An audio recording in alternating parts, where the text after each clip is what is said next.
வணக்கம் மகளே. காலையில் எழுந்து எப்பொழுதும் போல அலுவலகம் செல்ல தயாராகி கொண்டிருந்தான் சேகர். அவனுடைய மனைவி இன்று கணவனுக்கு பிடித்த உணவை தயார் செய்ய வேண்டும் என்பதற்காக மிகவும் வேகமாக சமைத்து கொண்டிருந்தாள். ஆனால் தினமும் செல்லும் நேரத்தை விட சற்று முன்னதாகவே புறப்பட்டான். இதை பார்த்த மனைவி, ஏன் இவ்வளவு சீக்கிரமாக போகிறீர்கள் என்று கேள்வி கேட்டாள். அலுவலகத்தில் கொஞ்சம் வேலை இருப்பதாக சொல்லிக்கொண்டே கிளம்பினான். நேற்றே சொல்லியிருந்தால் இன்னும் விரைவாக சமைத்து இருப்பேனே, கொஞ்சம் பொறுங்களேன், சமையல் முடியப் போகிறது என்றாள் மனைவி. எல்லாம் உன்னிடம் சொல்லிக்கொண்டு இருக்க வேண்டுமா என்ன? எனக்கு 1000 பிரச்சனை இருக்கிறது. ஒரு நாள் சாப்பிடாமல் போனால் ஒன்றும் நான் செத்துவிட மாட்டேன். போய் நீ நன்றாக சாப்பிடு என்று சொல்லிவிட்டு விற்றென்று வாகனத்தை எடுத்துச் சென்றான். மனைவி ஏதும் சொல்லாமல் உள்ளே சென்று சமையலை முடித்து இறக்கி வைத்துவிட்டு தானும் சாப்பிடாமல் துணிகளை துவைக்கச் சென்று விட்டாள். சேகர் ஒரு தபால் அலுவலகத்தில் வேலை செய்கிறான். அவனுடைய மனைவி வீட்டில்தான் இருக்கிறாள். இருவரும் காதலித்து திருமணம் செய்து கொண்டவர்கள். வீட்டில் பெற்றோர்கள் சம்மதம் கிடைக்கவில்லை. அதனால் பெற்றோரிடம் சண்டை போட்டுவிட்டு தனக்கு சேர வேண்டிய சொத்தை பிரித்து வாங்கி கொண்டு தனியாக வந்து விட்டான். இருவருக்கும் திருமணமாகி 20 ஆண்டுகளாகியும் குழந்தை இல்லை. இது பெரிய மன உளைச்சலாகவே இருந்தது சேகருக்கு. அலுவலகம் முடிந்து வீடு திரும்பி கொண்டிருந்தான் சேகர். அலுவலகத்தில் சில வேலைகளை தவறாக செய்ததால் மேலதிகாரி சேகரை எல்லோர் முன்பும் ரொம்ப திட்டிவிட்டார். அதை நினைத்தபடியே வீடு வந்தும் சேர்ந்தான். மனைவி ஆவலோடு தான் சமைத்த உணவை எடுத்து வந்து பரிமாறவும் துவங்கினாள். இவனும் சாப்பிட உட்கார்ந்தான். சாப்பிட ஆரம்பித்த கொஞ்ச நேரத்திலேயே தட்டை எடுத்து தூக்கி சுவர் மீது அடித்தான். அவள் அப்படியே உறைந்து போய் நின்றாள். உணவில் காரம் எவ்வளவு போட்டு இருக்கிறாய்? உனக்கு சமைக்க தெரியாதா என்று கத்த பேசத் தொடங்கினான். உணவு அவ்வளவு காரம் இல்லை. ஆனால் அவன் அலுவலகத்தில் நடந்ததை நினைத்து கொண்டே சாப்பிடவும் தான் அது அவ்வளவு காரமாகிவிட்டது. உன்னால் ஒரு காரியம் ஒழுங்காக செய்ய முடியாதெல்லாம் என் விதி என்றான். உன்னோடு வாழ வேண்டும் என்பதற்காக என் உறவுகளையெல்லாம் தூக்கி எறிந்தேன். உன்னால் ஒரு குழந்தை பெற்றுக் கொடுக்கும் பாக்கியம் கூட இல்லை. உன்னை திருமணம் செய்து கொள்ளாமலேயே இருந்திருக்கலாம். என் பெற்றோரின் பேச்சை அப்போதே கேட்டிருக்கலாம். உன்னால் தான் என் வாழ்க்கையை இப்படி இருளாக மாறிவிட்டது. அலுவலகத்திலும் இவ்வளவு ஆண்டு வேலை செய்தும் உனக்கு தானே நான் கொட்டி கொண்டிருக்கிறேன். என்ன பண்ணுவது என்று தலையில் அடித்து கொண்டான்.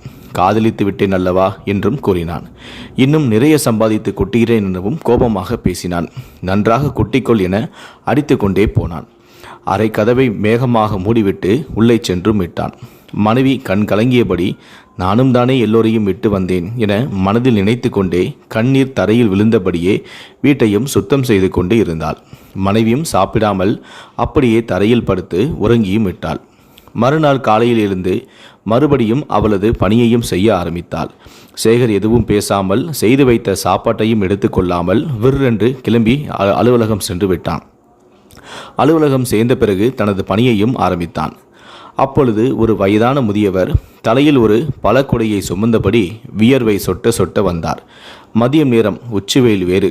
பழக்குடையை இறக்கி வைத்துவிட்டு அலுவலகத்தின் உள்ளே வந்தார். தனது சட்டை பையில் இருந்த பணத்தை எடுத்து மேஜையில் வைத்தார். பணம் அவரது வியர்வையில் நனைந்திருந்தது. இதை கண்டு சேகருக்கு ஒரே ஆச்சரியம். இவ்வளவு வயதான காலத்தில் யாருக்காக இப்படி உழைக்கிறார் என்று அதை மனதில் நினைத்து கொண்டே, உங்களுக்கு நான் என்ன உதவி செய்ய வேண்டும் ஐயா என்று அவனிடம் கேட்டார். அந்த முதியவரோ கடந்த மாதம் பணம் அனுப்பிய ரசீதை காண்பித்து இதே முகவரிக்கு பணம் அனுப்ப வேண்டும் என்று சொல்லிவிட்டு அதோடு ஒரு கடிதத்தையும் கொடுத்தார். அந்த ரசீதை கண்ட சேகருக்கு ஒரே அதிர்ச்சி. அது ஒரு முதியோர் இல்லத்தின் முகவரி. சேகருக்கு இதயம் வேகமாக துடிக்க ஆரம்பித்தது. இது எதற்காக, ஏன் அனுப்பினீர்கள் என்று கேட்க வேண்டும் என்ற ஆவல் அவனை பிடித்து கொண்டது. தயங்கியபடியே, ஐயா, இதை கேட்கக்கூடாதுதான், இருந்தாலும் என் மனம் கேட்க வேண்டும் என்று துடிக்கிறது. உங்களிடம் ஒன்று கேட்கலாமா என்று குரல் தாழ்த்தியபடியே அந்த முதியவரிடம் கேட்டான். அவரும் சொல்லுங்க தம்பி என்றார். நீங்கள் யாருக்கு பணம் அனுப்பினீர்கள்? எதற்காக? உங்கள் மனைவிக்காகவா என்றான். அந்த முதியவர் ஆச்சரியமாக சேகரை பார்த்தார். சேகருக்கு ஒன்றுமே புரியவில்லை. தவறாக கேட்டுவிட்டோமோ என நெஞ்சமும் படபடத்தது. நான் இருக்கும்போது என் மனைவியை அப்படி விட்டு விடுவேனா தம்பி என்று சற்று கம்பீரமாக அந்த முதியவரும் சொன்னார். சேகர் அமைதியாக அவர் சொல்வதை கேட்கவும் ஆரம்பித்தான். முதியவர் சொல்லவும் ஆரம்பித்தார்.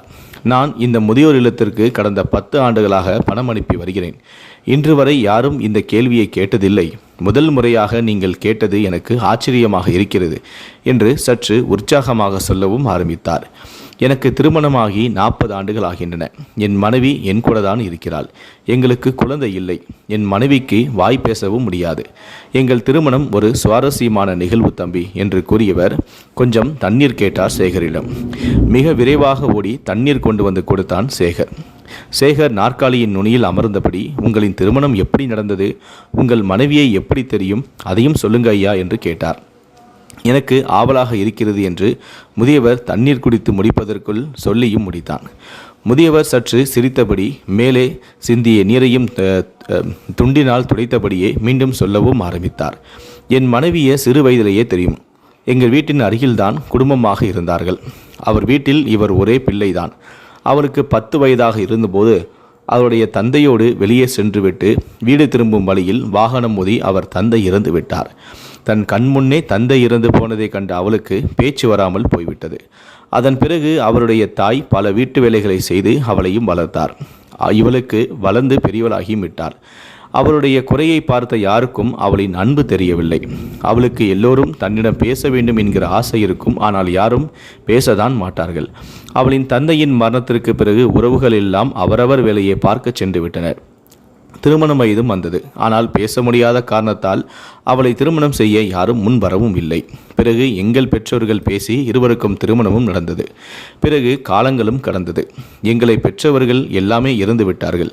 எங்களுக்கும் வயதாகிவிட்டது. ஆனால் என் மனைவி ஒரு குழந்தை மாதிரி தம்பி என்று சொன்னவர் குரலில் ஒரு தடுமாற்றம். கையில் வைத்திருந்த துண்டை எடுத்து கண்களை லேசாக துடைத்தார். சேகரின் உள்ளத்தில் ஏதோ ஒன்று குத்த ஆரம்பித்தது. தன்னை நிதானித்து கொண்டு மீண்டும் சொல்லவும் ஆரம்பித்தார். அவளுக்கு உலகமே நான் மட்டும்தான். என்னை தவிர வேறு யாரும் தெரியாது தம்பி. ஒரு முறை நான் உடல்நலம் பாதிக்கப்பட்டு படுத்த படுக்கையாக இருந்தேன். வேலைக்கு செல்லாமலும் கையில் பணம் வேறு இல்லை. அப்பொழுது மருந்து வாங்க வேண்டும் என்பதற்காக அவள் அம்மா நினைவாக வைத்திருந்த ஒரு தங்க குண்டுமணியை எனக்காக கடையில் விற்றுவிட்டாள்.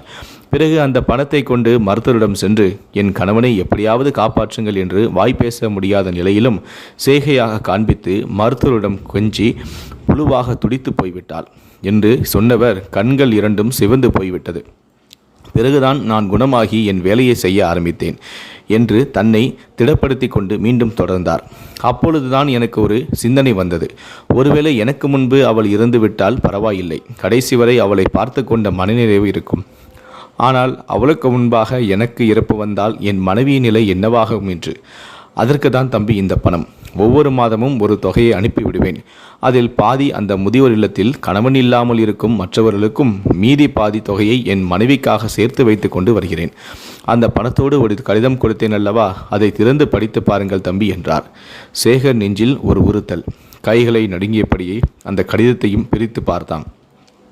அவன் கண்கள் இரண்டும் கலங்கியபடி இருந்தது.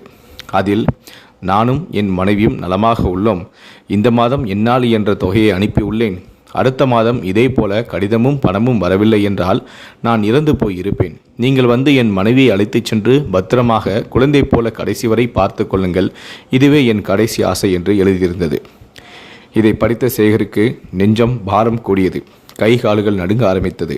கலங்கிய கண்களோடு அந்த முதியவரையும் பார்த்தான். சரி தம்பி, எனக்கு நேரமாகிவிட்டது, அதை அனுப்பிவிடுங்கள் என்று அவர் கிளம்ப முற்பட்டார். ஒரு உதவி செய்ய வேண்டும் என்றார் அந்த முதியவர். என்ன செய்ய வேண்டும் என்றையா சொல்லுங்கள் என ஆவலோடு கேட்டான் சேகர். வெளியில் நான் வியாபாரம் செய்யும் பழக்கூடை இருக்கிறது. அந்த பழக்கூடையை கொஞ்சம் தூக்கிவிட முடியுமா என்றார். நெஞ்சில் ஒரு பெரிய பாரத்தோடு அவன் அமர்ந்திருந்த அலுவலக கூண்டை விட்டு வெளியே வந்தான். வெளியே வந்து பார்த்த சேகருக்கு பெரிய அதிர்ச்சி. அந்த முதியவருக்கு இடது கை கூட இல்லை. இவ்வளவு நேரம் அவருக்கு கையில்லாததை சேகர் கவனிக்கவே இல்லை. அவ்வளவு ஆர்வமாக அவர் சொன்னதை மட்டும்தான் பார்த்து கொண்டிருந்தான். கண்கள் கலங்கியபடியே அந்த கூடையை தூக்கி அவர் தலையின் மீது வைத்தான். அது கொஞ்சம் சுமை அதிகமாகவே இருந்தது. மனைவி மீது இவ்வளவு அன்பு வைத்திருக்கிறீர்களே, உங்களுக்கு ஒரு குழந்தையும் கொஞ்சம் சொத்தும் இருந்திருந்தால் இன்னும் எவ்வளவு நன்றாக இருந்திருக்கும் என்றான்.